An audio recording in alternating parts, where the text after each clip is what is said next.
The next comic coming to the stage is a very funny guy. I do gigs with him all the time. He's my friend. Please welcome Aise O'Neil!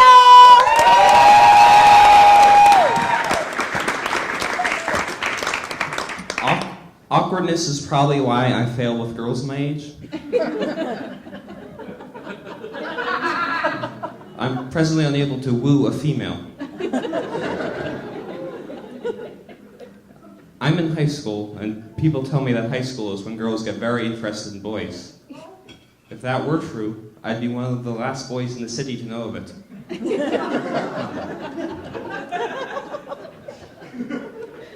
One time I asked a girl out, and she told me she just wanted to stay friends. And I said, but we're not friends.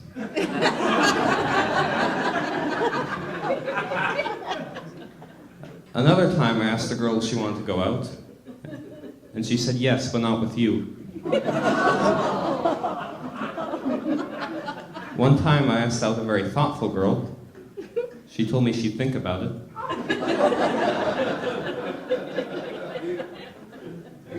As I said, she's very thoughtful. It's been about a year now. She's still thinking it over.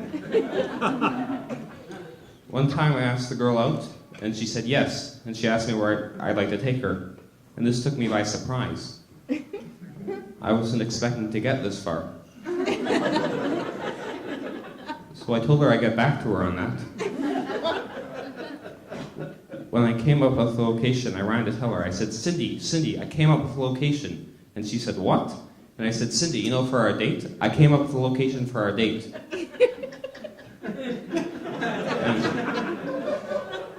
And she said, Aise, I agreed to go out with you in middle school.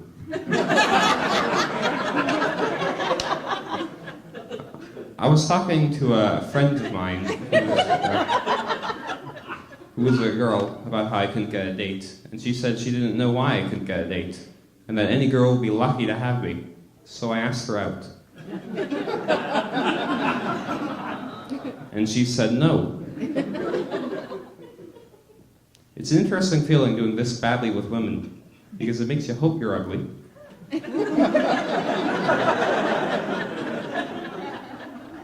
Otherwise, the problem is your personality.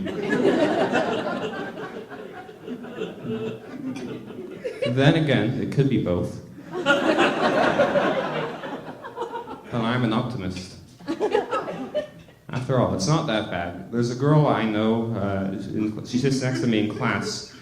She's very nice. She even knows my name. I remember one time she leaned over, put her hand on my leg, and whispered very softly, "Hey, Aise, could you move over one seat?"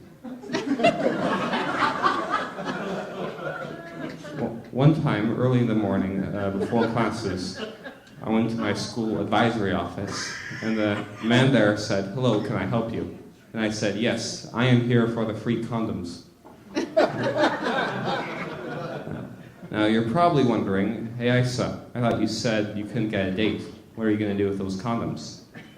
And my response is, "Hey is a bit informal. We don't know each other."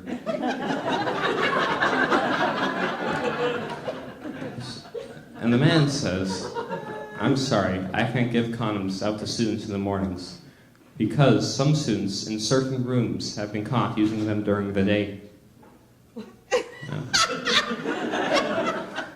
Now, two things. First of all, what does he mean in certain rooms?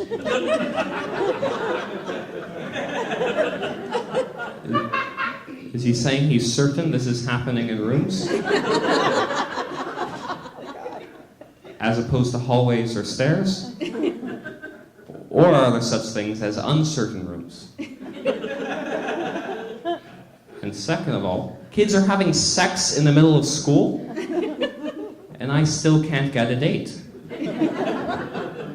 So these girls are so horny, they can't go 8 hours without having sex. Well, they're not quite horny enough to be willing to talk to me. People sometimes ask me, "Hey, Aise, we know you can't get a girlfriend, but do you have any friends?" And I say, "Thanks a lot, Mom."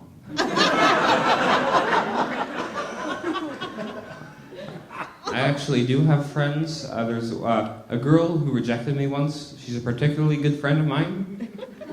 I don't hold being rejected against her. The way I look at it is, why should she be singled out? Earlier this year, I was very committed to getting a date for prom. It was about January, even though the prom was in June, and I was a junior. Because the way I looked at it is, I should start early. So I started a list. There were 2,000 names on it. I've been hitting 10 a day. So far, I've gotten 418 no's. But not all the responses have been no's. I've also gotten 318 hell no's. And 333 fuck no's. But one of the responses wasn't a no at all. That time the girl just laughed. When I was younger, my parents used to send me to a summer camp until I told them I hated it. And they asked me why. And I said, well, there's the food, the people, the activities, the accommodation, the area, the heat, the fact that it's a Jewish camp and we're not Jewish, and other reasons, such as the counselors, the staff, the employees, the other campers,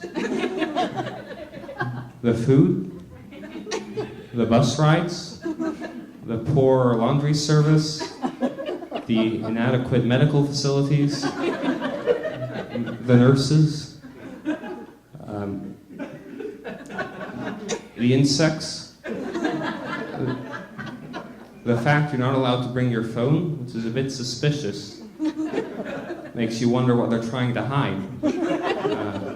No nuts.